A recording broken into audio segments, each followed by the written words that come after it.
Hello everyone, Dani Zed here, and I lovely welcome Jesse from the American band Incinerate. How are you doing, man? Doing good, sir. So you started your Sunday morning. I hope I didn't disturb you too early. Yeah, no, at the crack of noon here, I should be up and moving, right? Yeah, why not? We were talking about this interview for a while, or doing a podcast, and so we shifted. And to be honest, I forgot that we talked about it. And now, but I thought, why not taking the opportunity to talk about your new album coming up? It's called Sacrilegivm, or how Yeah, it's pronounced, right? that works. It's Latin for sacrilegious. Yeah. So, Okay, I tried my best. yeah, probably better than what I would do. uh, when is the exact release date? So through Comatose, they were saying October 9th is the Hmm. set date.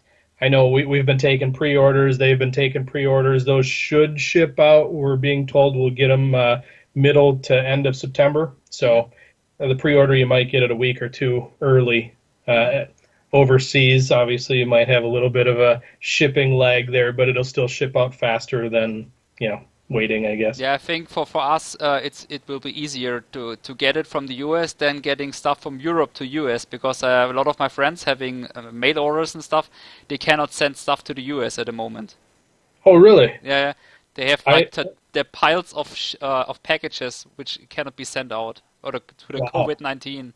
I know. Yeah, I ordered some T-shirts from Russia, Yeah. and they took a month, which honestly, that's faster than what I thought they were gonna come. That So, maybe because Europe is like a big COVID zone, so maybe that's okay. why it's blocked. I'm not sure.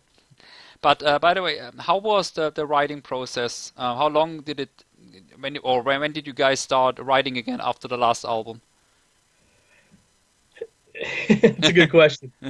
So we after the last album, we did some bunch of touring, played a bunch of festivals and whatnot. And then we decided to kind of switch it up a bit. So we brought Jared Deaver in. We now have two guitar players, which we haven't Hmm. had before. And with Jared, he actually had 2 to 3 songs, I think 3 songs that he already had written that he was going to use. So we just incorporated them in. So Jared, I think, has been in the band about 2 years now. Hmm. So for sake of argument, we'll say about a year and a half was what it took for the writing process for this one. Hmm. Um, Bringing those songs in, obviously, cut that time down a bit. Um, but Jared went from Deeds of Flesh, from Severed Savior, these other brutal bands. But the last few years, he's done symphonic death metal Yeah. band. So for him to get back into not only the brutal technical aspect, but also to try and kind of learn the Incinerate sound and Yeah. techniques, it was a little bit of a change. So then we had like the whole album written, and then had to find a drummer. We decided Yeah. not to use Darren and go a new route. Um, so we got Phil, brought him in, and the album was already written prior to Phil. Okay. So we said, "Here, Phil, this is what we want," and we had kind of like some drummer from hell stuff put Yeah. down, and then Phil went into the studio and just like knocked it out of the park, right? And So we now you had patterns for him already, what he played, or did he just listen to the songs and said, "Okay, I would like to do this," or Yeah, so we gave him the pre-production stuff that had guitar only to click track, and okay, then no we drum gave, computer or something? see, he lives in Vegas, I'm in Minnesota, Yeah. Okay. Jared's in California, Ted's and Sasha are Canada, so we're all over the continent, so everything has to be done via email. Hmm. But yeah, we emailed him the music, and then we gave him here's what we have in mind for the drums, and then he sent us some demo stuff back, and then went into the studio with Jared, and it was just like, oh my God, this is so much better than what we had in mind. So for the next album, we've already started writing. We have Okay. 2 songs done, Already for the which next one. yeah, Okay. yeah. So Incinerate's normally like a 7-year gap between albums. We knocked it down to 5 years this time, and hopefully it'll only be like a year or two for the next one. So it's Okay. just moving Cool. so Cool. much faster now. Yeah, I remember starting with the first album from you guys. Actually, I don't know where I bought it at some festival. beginning of the 2000s. But this kind of writing process, I think, pretty much different from the first album, right? The time changed a lot, like internet and shit, and like no rehearsal room. The first album, we all lived in the same town, and we practiced as a band 2 to 3 times a week. Yeah. We all hung out and partied together. So, I mean, we were a very tight-knit group for a while. And now it's, we do it this way via Skype, send stuff back and forth, and then it just comes down to emails, and it's totally different than a lot of bands, or at least how I grew up even.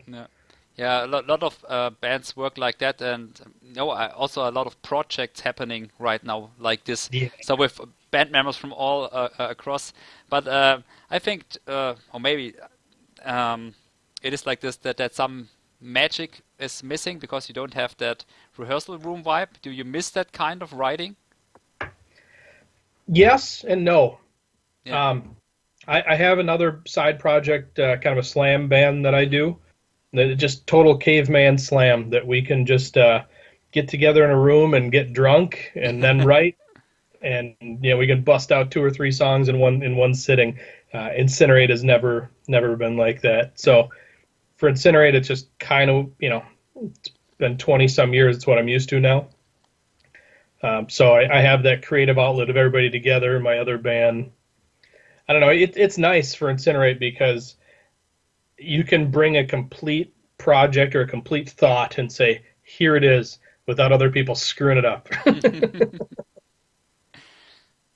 Yeah, it has some pros and cons, I guess. For sure. Was it when you were writing like the older albums, like in the rehearsal room, you had a lot of argumenting like over the material and stuff?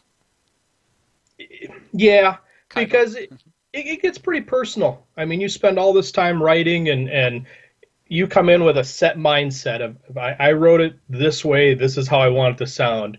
And you got somebody else going, no, I think it should sound this way. So there can be that clash. Yeah. Ultimately, it's good to get all those different points of view in. Mm-hmm. And in this album particularly, I wanted to do straight gutturals all the way through. and I got outvoted. And they said, nope, we think it's going to sound better this way. So for me personally, there was a lot more give and take in this album. And it's good. Ultimately, you want everybody to be happy. You don't want people storming out bad. And I think bringing those different aspects in will definitely help the album. Yeah. When you're all satisfied with the end product, that's, I think, the best way. If you could compromise that, with each other. And what was overall from Sacrilegivm? How was the concept of the album, like with your lyrics and everything? What was the idea behind that? So that was all thought out way ahead of time. Yeah. When we started Incinerate, the name we chose was Incinerate because we could do gore, we could do satanic stuff, we could do whatever we wanted. We weren't set to a specific lyrical theme because of the name, right? Yeah. So the first album, when we got together, we were all kids, and we said, okay, let's do Cannibal Corpse meets Deicide for lyrics. That's what we did. I started getting into a lot of serial killer stuff, and that's where Anatomize came from. It's all different serial killer stuff. Mm-hmm. And then we said, all right, we've done that. Let's do some sci-fi stuff. It was kind of an homage to my dad. He was a huge sci-fi fan, so we took a couple of his favorite stories, and I just wrote a whole story around it, right? Yeah. For this album, we said, okay, let's kind of go back to that irreligious roots, and let's just create a whole new album based off of that. So that's what we did. It's all the rise and fall of Lucifer is basically what it is, and heaven. So it's a huge concept, and each song is a different chapter to the story. So it starts with the first song and the end song, so it's like a whole story going on from the beginning to the end? Yep, I can give you the breakdown now if you'd like. It's the first song's about the start and the creation of earth and the heavens and angels even, when the first light cracks through the seal.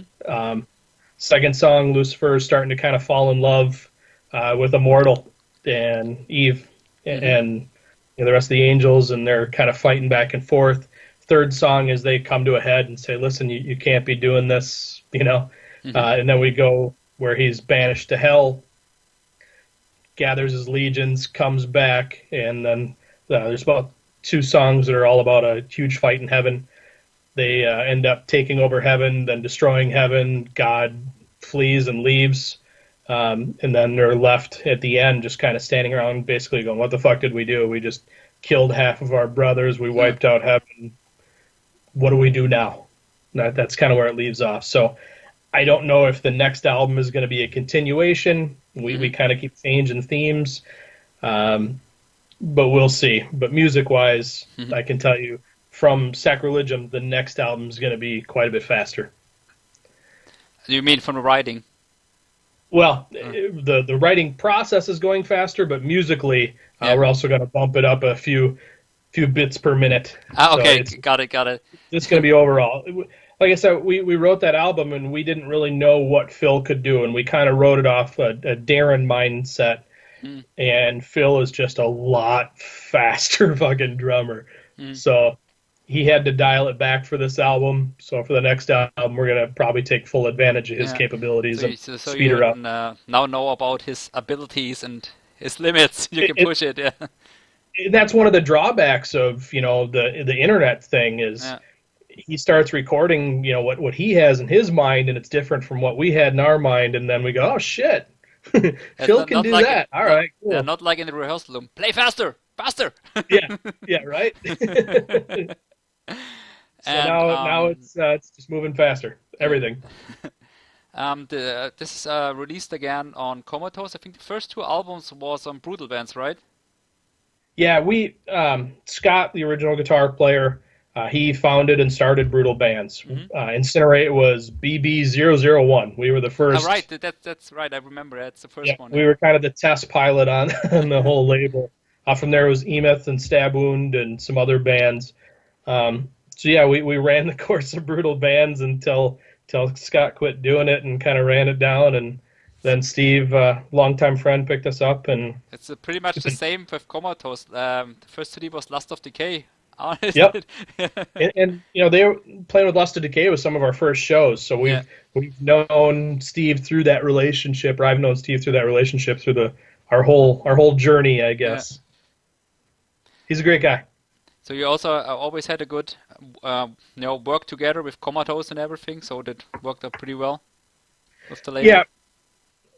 There was a lot of people when Scott left the band that he was the main writer, right? So it was a lot of people weren't sure what was going to happen to Incinerate, what it was going to sound like, because it is a different band.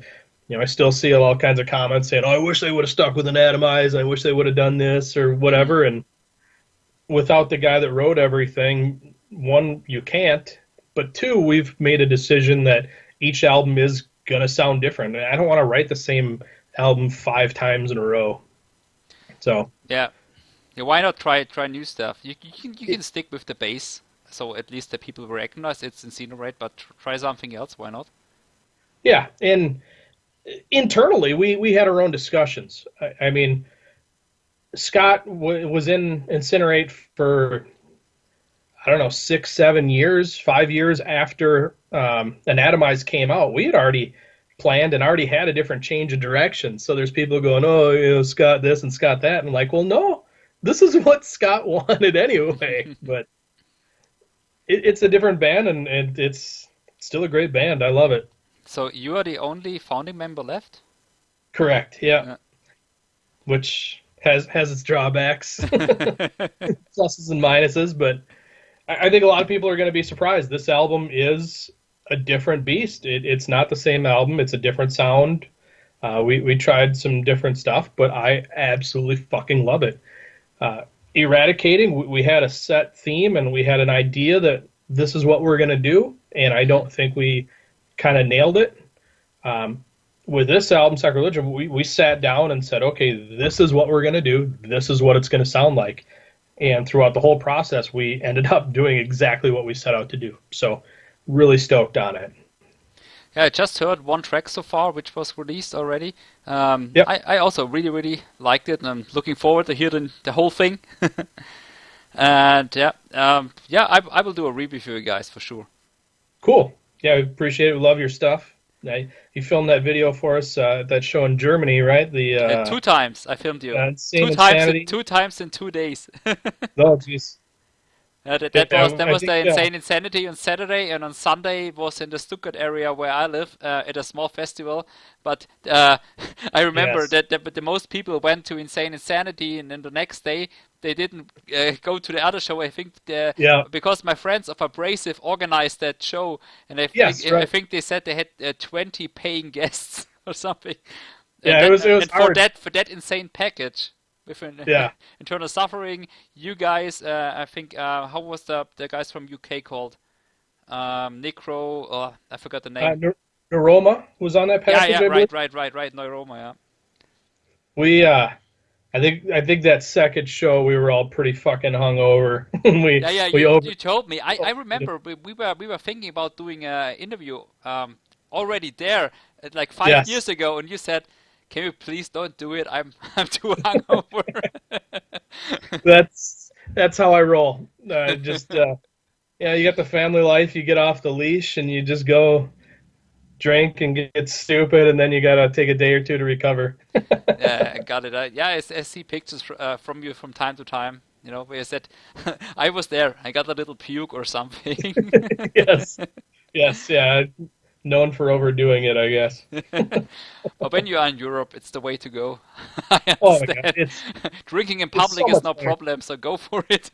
Yeah, we didn't have all the craft beer stuff that we have here now, so the beer was all stronger at that Yeah. time and everything. It was But I have yeah. something for Sasha here when he's in Spain all the time. Oh shit. Oh yes. I think he would drink that over water all the time if he I think could. so. Because from him on Facebook, I always see just, I'm in Spain, I drink beer in the same place. So, Yes, like, yes. but by the way, when Sasha is traveling all the time, like to his girlfriend to Spain, and with the guys Yeah. living in like Canada and like say Las Vegas, and you live in Wisconsin, right? Minnesota. Minnesota, sorry. And I'm 10 minutes from the Wisconsin border, yeah, so and how does that work when you have to like you have to play some shows for rehearsal? Do you meet up before, like for a tour or something? Like meet up a yeah. week before and then play each day? So we all have, actual jobs and careers and stuff. Um, so a lot of that, if we're taking 2 weeks off to do a tour, we don't have the luxury of taking a third week off for, to practice beforehand. So typically we fly into a spot, let's say this Vegas Sin City Slaughter Fest is Hmm. supposed to be happening here. I think we play on Saturday if it happens. We're going to fly in on Thursday, practice all Thursday, all Friday during the day, so we can see the festival at night, and then Saturday. So yeah, it's typically just a day or two beforehand to get together as a band and practice, and So it's before you definitely a just do challenge. it by your own, like getting all the songs, the playlist in, and then just Yeah, sync it up 2 days before. we all have copies of the album, just guitar to click track. Um, I have a copy that's missing all the vocals, so I can, practice at home to that CD. So everybody has to do their homework and has to be prepared before we land, and then we just spend those 2 days finalizing, getting everything set up. No. So it's that is a huge challenge for the slam stuff that I do. Hmm. We'll practice a day beforehand, and it's no big deal because it's stupid easy caveman stuff, right? Yeah. The Incinerate, I wish we had more time to practice before we do these things, but we just can't. Because it's much more technical and you need Oh, to be so much more. precise and everything. Yes, yes. So everybody is, they have to do stuff at home. You have to come prepared. You can't No, come in kind of knowing what you're doing. You have to have it locked down. no. Yeah, I That's remember when I met was also my very first interview on my channel back in 2014. It was with Souls of Fate from Sweden oh, right on. when they played their first show after 11 years. And I know I asked them how was the practicing? Get everything together? Yeah, we just practiced yesterday, the first time in 11 years, and we played a show today. Yes, yes, and that's the septicemic. We played a show in March, like the weekend before we all got shut down for COVID, Yeah. and I'm confident that my bass is actually still in the case from that show. I haven't picked it up to practice once, but I'm confident that it would take a day for us to get back and ready to go again if we needed to. Now, for you, when it's going to writing process, so you also write lines on guitar and stuff, or you just give your ideas and the other guys write it, and you bring in your vocal chords and vocal melodies or something. So how does it look like when you create a song? For Anatomize, I had some hand in writing some stuff. Dissecting the Angels, I had some hand in writing some stuff.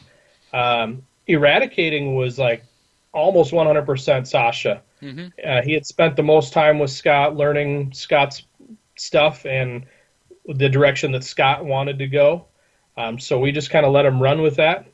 For this album, Jared, like I said, wrote most of it, him and Sasha. So for Incinerate, I haven't done much. For Septicemic, I've done quite a bit. So it just kind of depends. So you play bass, guitar, or actually? Kind of. Yeah, kind of is probably the best thing. I started playing guitar at 9 or 10 years old, pretty heavily. When I started Incinerate, I actually started as the lead guitar player. We were doing solos, and it was a bit more Nile-esque, kind of that Nile sound when Incinerate very first started. And then we were having a hard time finding a vocalist, and I started playing guitar and singing and realized I just physically wasn't capable of doing both at the same time. So I just ended up being the singer because it was easier and I could drink more. Yeah. Easy. Which is the good point. Yeah. And then for Septicemic, the whole thing was, I missed playing an instrument. And so primarily I've always been a guitar player. I'm a guitar player that's picked up a bass. So it same style or same idea concept behind playing the instruments, but for bass, you tend to dance around the melody a lot more, where guitar is just kind of putting it out there. So I can play bass halfway decent. I'm a better guitar player, but it's easier to play bass and sing than it is to play guitar and sing for me. Yeah, you can do it in your slam band. You just need one chord. Yeah, exactly. With the caveman stuff. And when I get off, I can just follow the drums. Yeah.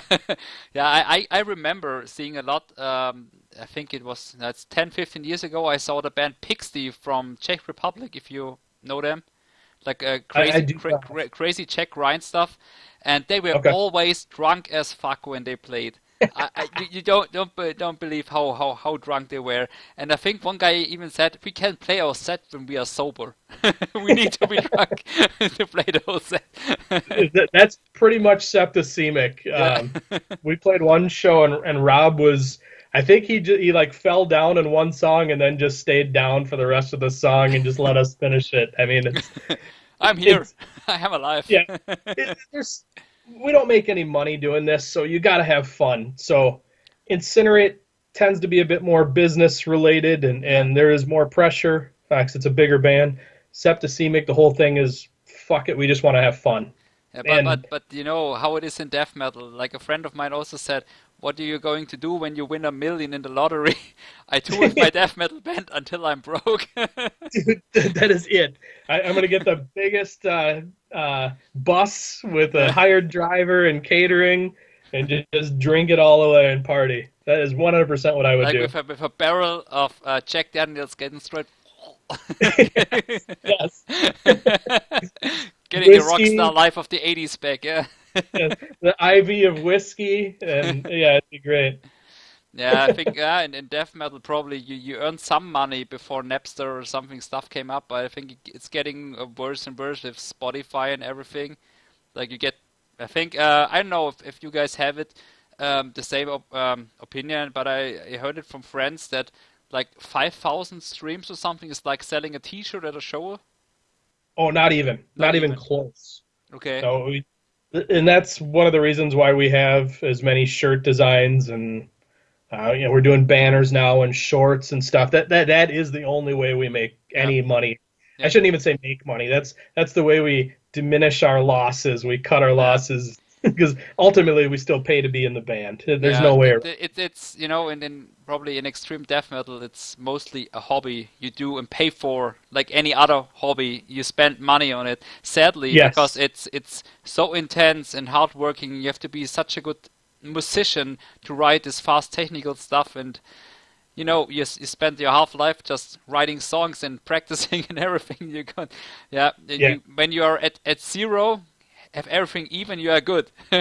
Because but who is earning money in death metal besides Cannibal Corpse and 6 Feet Under or whatever, Yeah, no one. And even so I know some guys in some bigger bands. They're right below Cannibal Corpse, but definitely way above us, right? And there's guys or something, yeah. A couple of the guys and stuff will make decent, but the rest of the guys do not. But No.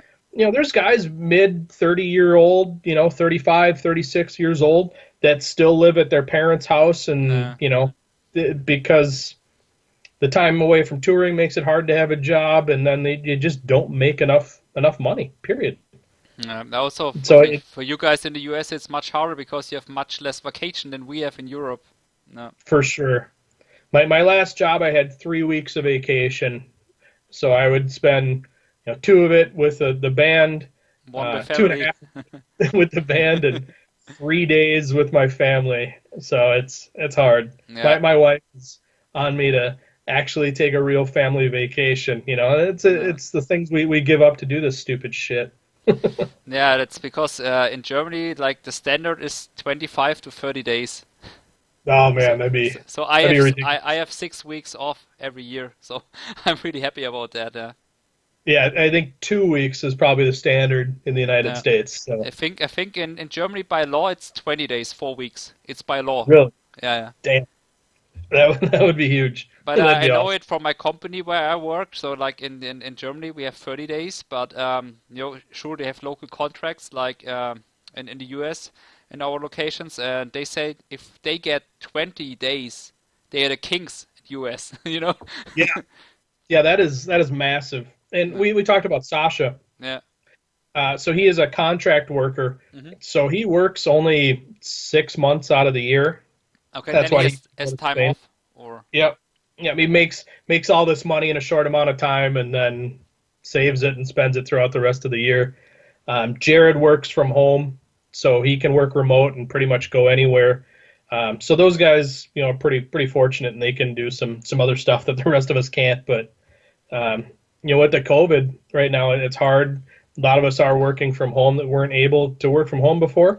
No. So touring would be ideal right now, but that's for me. I'm working from home since the beginning of March.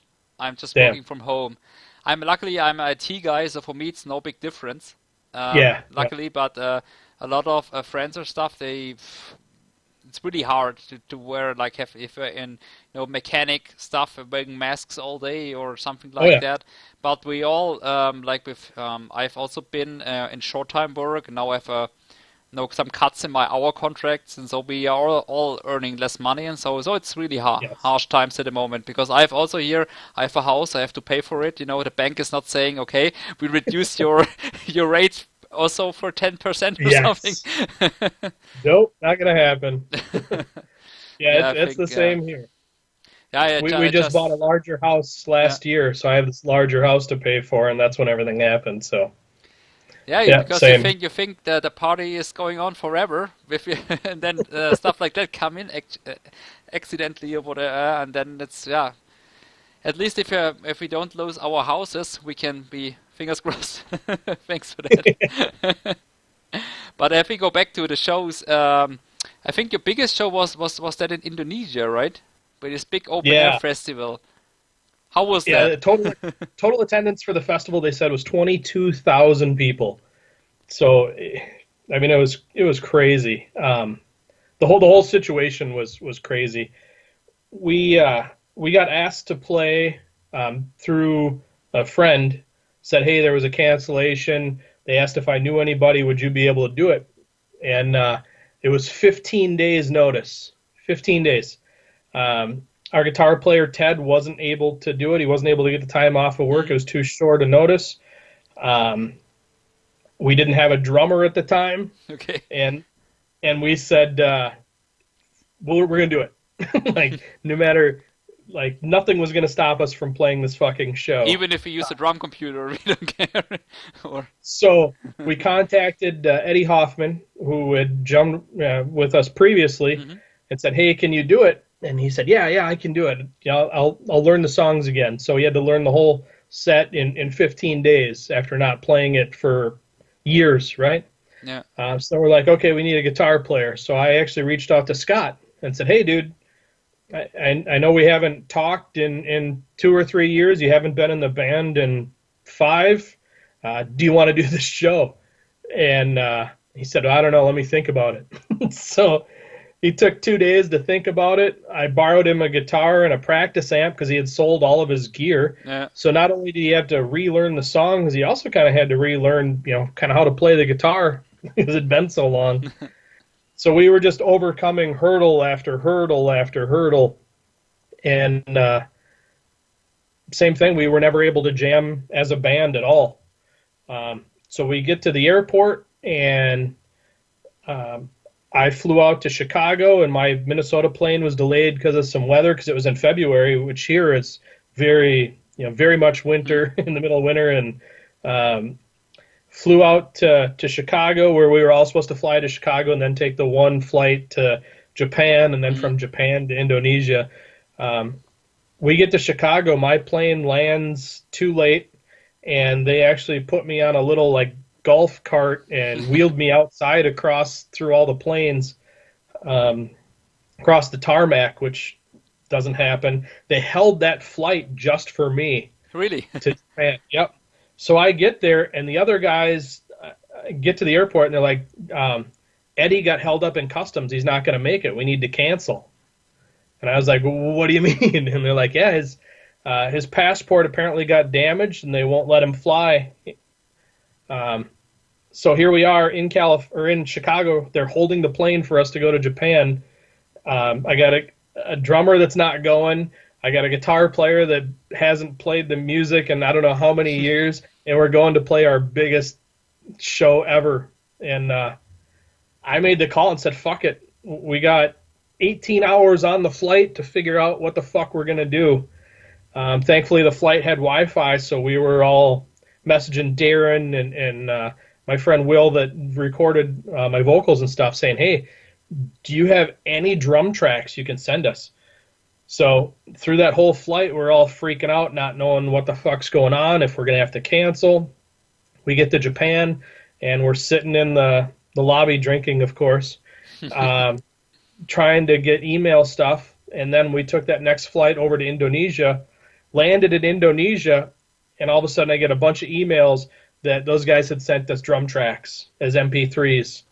So we get to customs in Indonesia, and they said, "Okay, we have to wait for Eddie." And we're like, "Eddie's not coming." And they're like, "No, he's on a different flight. He's coming." And we're like, the language barrier. Yeah. Like, "Nope, it's just us, no drummer." And the guy's face just like, "Yep." So Putrid Pile was supposed to play.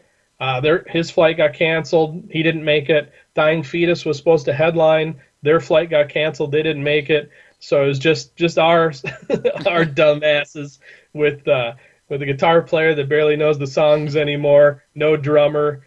Yeah, but why got all the flights canceled? Was it a bad weather or just accident? Okay. Yeah, bad weather and who knows what else. Plus, just getting out there is apparently a challenge. So we get out, we land in Indonesia. We then have to take a 4 or 5 hour bus ride to where we're going to play. So I think it was 23, 24 hours of flights, and then it was 36 hours total of travel. Mm-hmm. So we've been up this whole time. We haven't slept much because we're anxiety, just freaking out.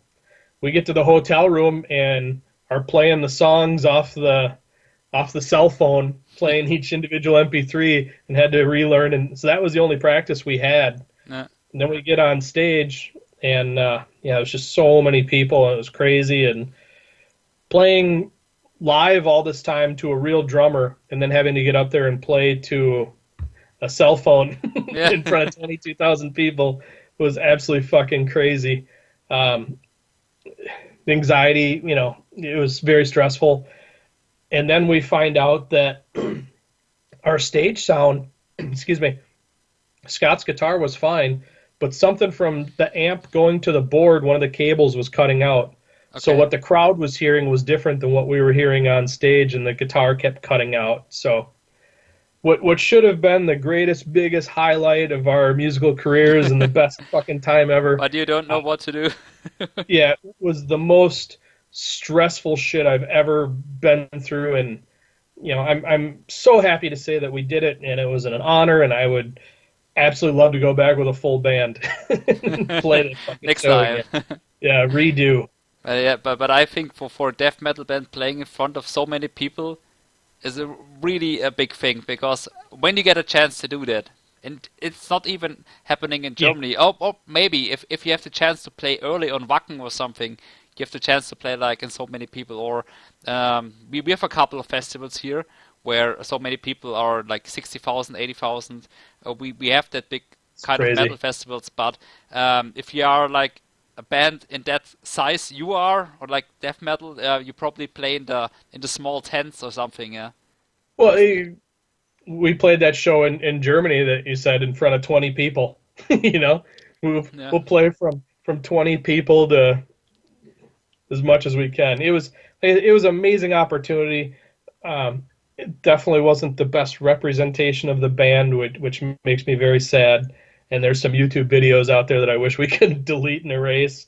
But I'm so thankful, and it was such an awesome experience to do. I love it. Yeah, I think that's one of the stuff you can tell your grandchildren or something. Yeah. Later, yeah. The other thing was, like, we play in the U.S., obviously. Everybody speaks English. We go to Europe, and there's enough people that speak English, to know what you're doing.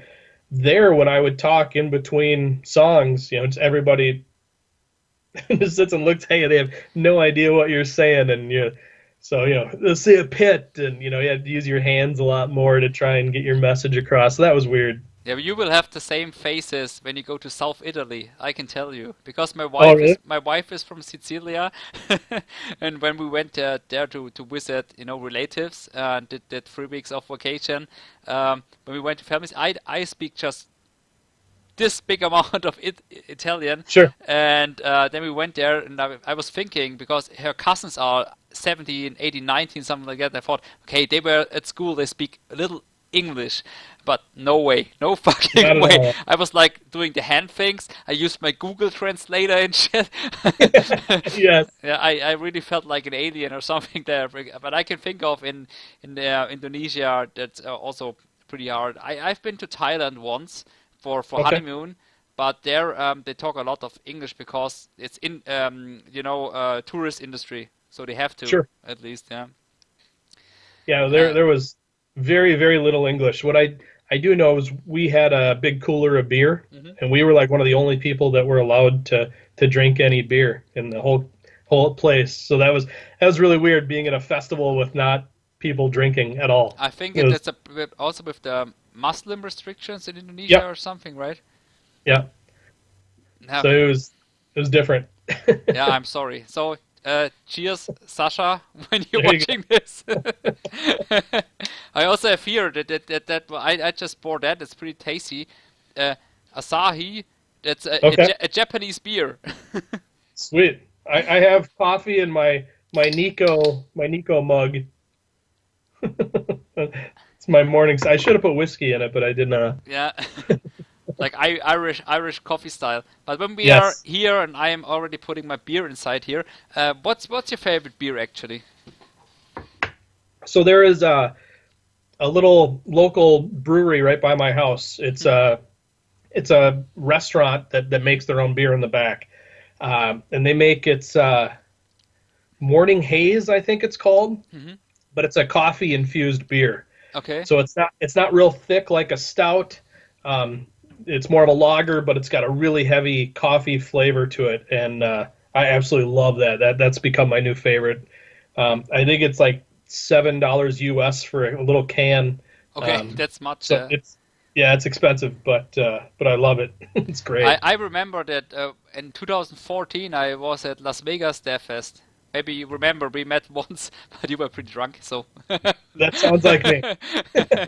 And I was going to that one bar. I think it was the one closer to the stage, and I said one drink for my wife and this shitty Pabst Blue Ribbon PBR, Yeah. which is normally in the 7-Eleven $1 or something. Yeah. Yeah. And Yes, those two drinks they said like $25. And I said what? Yeah. You can drink drink the shit by we yourself. went to a strip club in Vegas, and I got 2 beers and a shot, I think, and it was like $38 for 2 Pabst and a shot of Jack Daniels, and I was just going, okay. You can have my right liver, my right kidney, something like that. Like, well, note to self, we're not gonna drink here anymore. Yeah, I try a lot of different beers, so I'm always exploring. I'm German, I need to, so it's in my genes, kind of. I really like the traditional German beers because we have that. This law of purity that needs to be clean, so it's just natural ingredients. That's a law from 1500 something. Cool. So for German beers, but I also try from time to time some craft beers because actually we got a couple of really good craft breweries also. So cool. within the last years it came up, and also I'm starting to drink a couple of IPAs, so Indian Pale Ale. Because sometimes I like this lemon taste inside of it, so a little bit rough and stuff. So I'm pretty flexible, but I have my favorites. And also, there's the beer I drank before. This is a Mythos. That's from Greece. Okay. Yeah, because always they say on the package it tastes like a Greek summer. It's like always, because I'm sitting here in my fucking cellar, it's raining outside, I cannot go to vacation of COVID, so I need my Greek vacation back with that beer at least.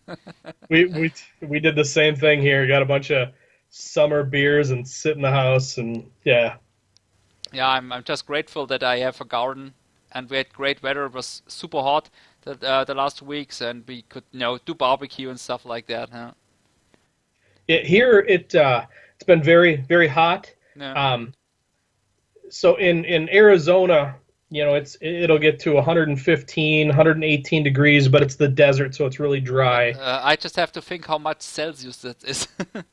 Hot as fuck. Hot as fuck. So 40 degrees Celsius, something like that, probably. Yeah, it's something stupid.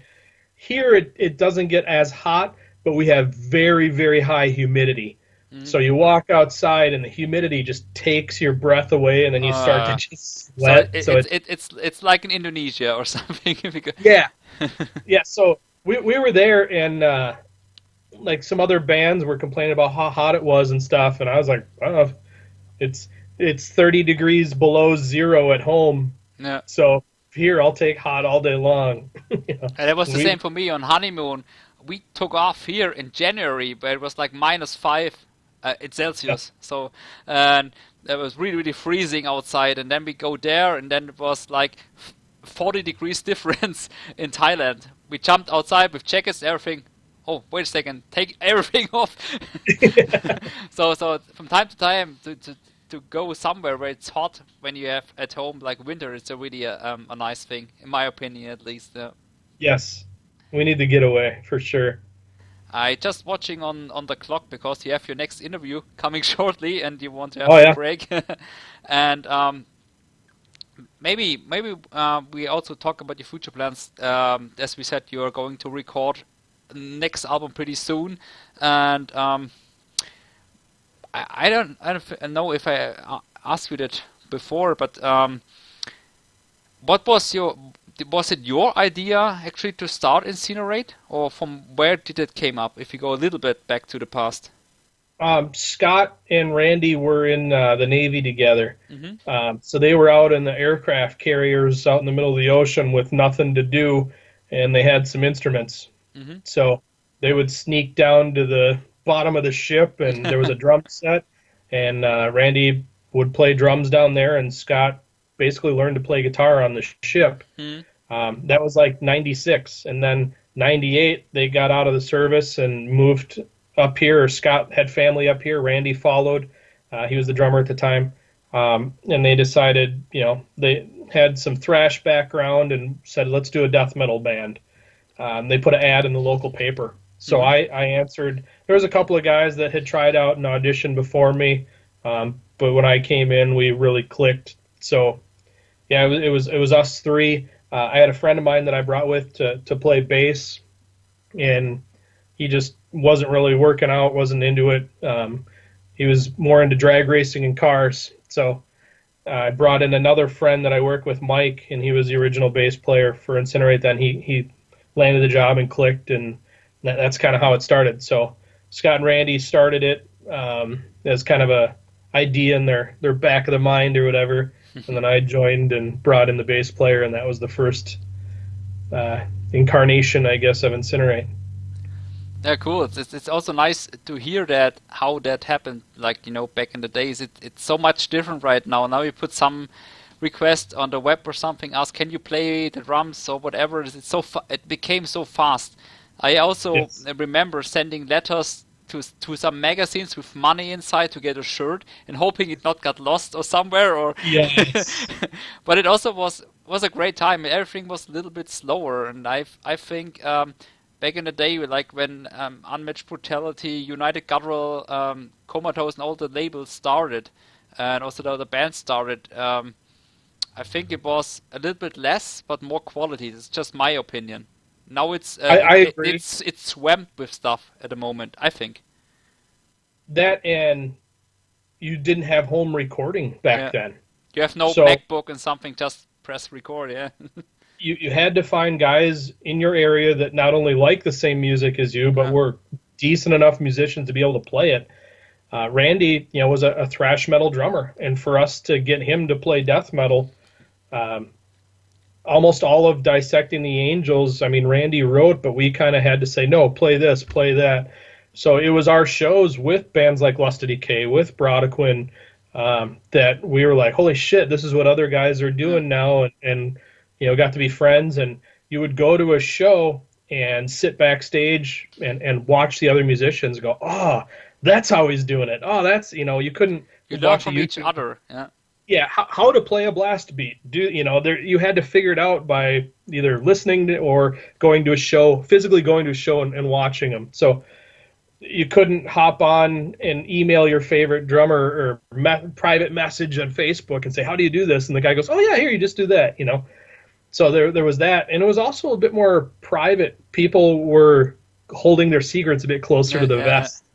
So it was an exciting time. I think that not only one, like we said, you had to find people, they had to be able to do it. You had to spend your own money to go and record, and it cost $2,000 to go into a studio to record and mix and master and come up with your artwork. And that was the other deterrent, is bands didn't have that kind of money. You had to be. Now it's much easier. You just have your computer, plug it in, record, and mix it by yourself. Or yep, and then you could sit and edit everything and do all that. And but for us, we had to learn our part to a T to go into studio, because that was recording. Again, that was money. For the more takes, the more times you fucked up, that cost you in the pocket. And we were all young kids working fast food and shit. We $1,000 to get your demo or paid or something, Yep. To record. So I could think of, a lot more challenging for sure than what it is now. Really different times. But I love to read. I also have this book here. Wait a second. This is about it means like a wish for death. It's a German title because it's inverted in the camera. Sorry. This is really a big book about how death metal came to Germany in the 80s.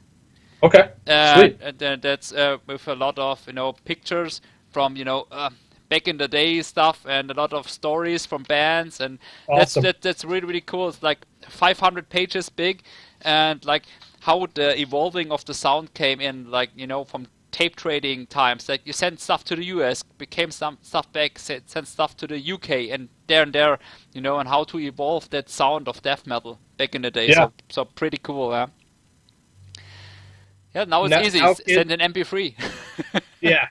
Now you can write stuff on Guitar Pro that you can't even play and make an album out of it, and all of a sudden you're famous with 15 T-shirt designs.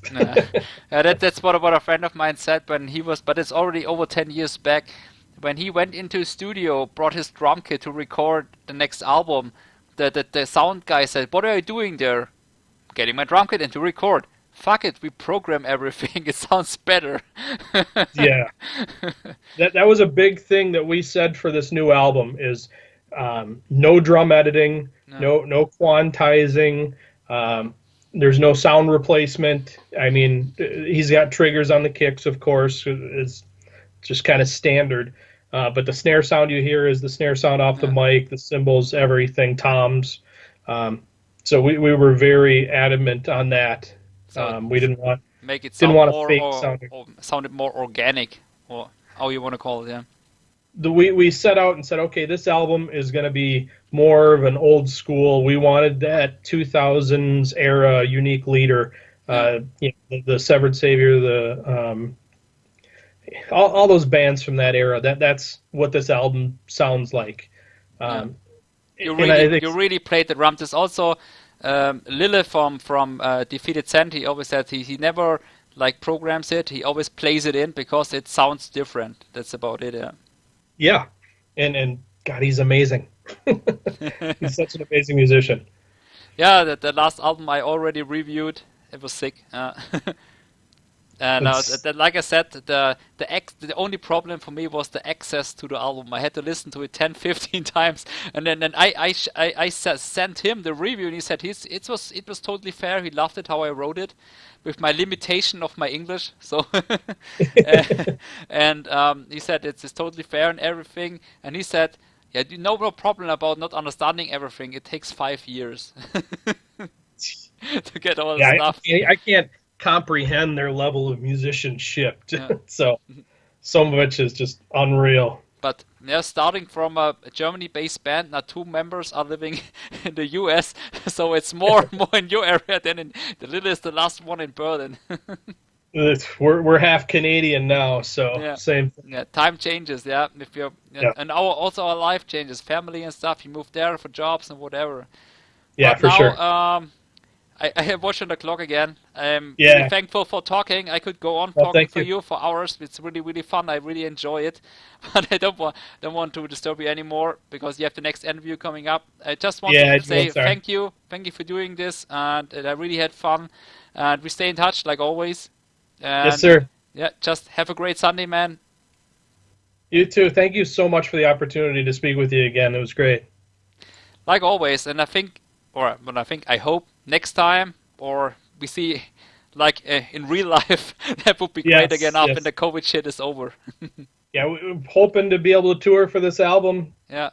Love to get back to Europe. We love it there. So I'm here. My camera is ready. I film again. No problem. Thank you. Yes, please. Okay, Jesse. Have a good day. All right, Dan. Thank you, sir. We'll see you. Bye-bye. Bye.